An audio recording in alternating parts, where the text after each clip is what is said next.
হাইকোর্টে তিরস্কারের মুখে করেয়া থানার পুলিশ। করেয়ার বেআইনি নির্মাণের বিরুদ্ধে মামলা করায় তুলে নিয়ে গিয়ে প্রাণে মারার হুমকির পরেও কোনো পদক্ষেপ করা হয়নি। মামলাকারীর অভিযোগের ভিত্তিতে প্রশ্নের মুখে পুলিশের ভূমিকা।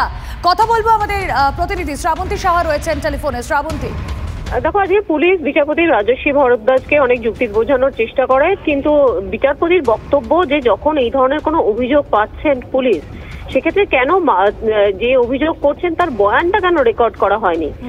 পুলিশের যে কোথাও গিয়ে নিষ্ক্রিয়তা, সেটা আজকের অনেকটাই প্রমাণিত। একই সঙ্গে প্রভাবশালী বলেই কি বেআইনি নির্মাণকারী যারা ছিলেন তাদের বিরুদ্ধে কোনো পদক্ষেপ নেয়নি পুলিশ। এই ধরনের প্রশ্নের মুখোমুখিও হতে হয়েছে আজকে রাজ্য সরকারকে।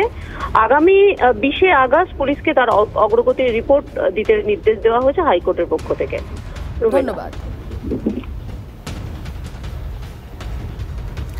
রাজ্যে আরও এক নিয়োগে বেনিয়মের অভিযোগ উঠে আসছে। এবার স্কুল পুরসভার পর এবার স্বাস্থ্যক্ষেত্রে নিয়োগেও বেনিয়মের অভিযোগ উঠছে।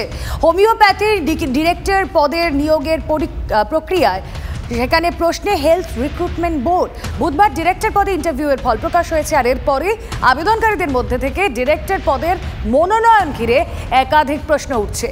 যোগ্য মেধাবী প্রার্থীদের বঞ্চিত করার অভিযোগ জানিয়ে মুখ্যমন্ত্রীকে চিঠি দিয়েছে West Bengal teachers association homeopathy. আমার মনে হয়েছে সঠিকভাবে সিদ্ধান্ত নেওয়া হয়নি এবং কিছুটা তো দুর্নীতি ঘটেছে। না হলে একজন অ্যাডমিনিস্ট্রেটিভ অফিসার কাম প্রিন্সিপাল এবং যার পিএইচডি আছে এবং যার বিভিন্ন রিসার্চ সংক্রান্ত বহু পেপারও আছে সারা ভারতবর্ষের ভিতরে, সেরকম ক্যান্ডিডেটকে বাদ দিয়ে যাকে প্রথম করা হয় সপ্তর্ষি চৌধুরী, নিশ্চয়ই খুব ভালো ক্যান্ডিডেট, খুব ভালো মানুষ, ভালো শিক্ষক।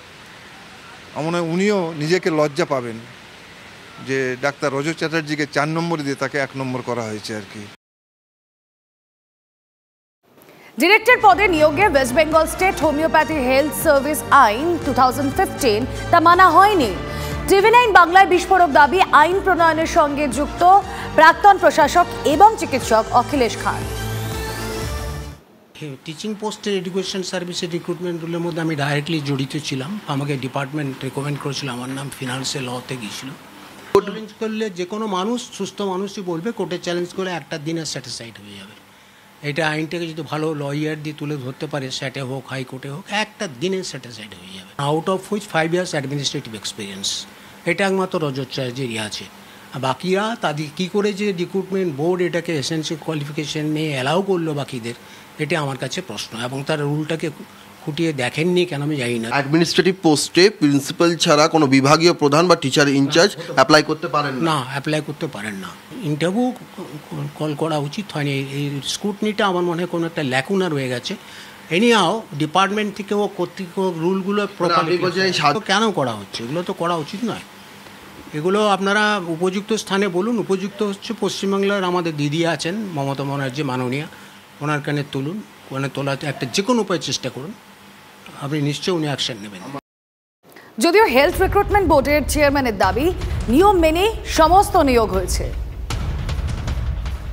যে ওয়েস্ট বেঙ্গলের যে স্টেটে যে ইয়েটা ছিল আর কি, রুলের একটা ছিল, সেই একটা মানা হয়নি। রুল মেনেই করা হয়েছে এবং যারা ইন্টারভিউ যারা নিয়েছে তারা যোগ্যতম ব্যক্তিত্ব, তাদেরকে নিয়ে আসা হয়েছে। আচ্ছা, আর স্যার মার্চ মাসে একটা তো রিক্রুটমেন্টে যে বিজ্ঞপ্তিটা 28শে মার্চ পর্যন্ত ছিল অ্যাপ্লিকেশনটা, আবার জুন মাসে যখন রিসাবমিট করতে বলা হলো, সেটা কেন? ওটা আমি বলতে পারছি না, আমি খোঁজ নিয়ে বলতে পারবো, কারণ হয়তো এই ছিল, আরেকবার দেখার দরকার ছিল, ভেরিফাই করার দরকার ছিল, কিন্তু আমি ঠিক এক্ষুনি বলতে পারবো না।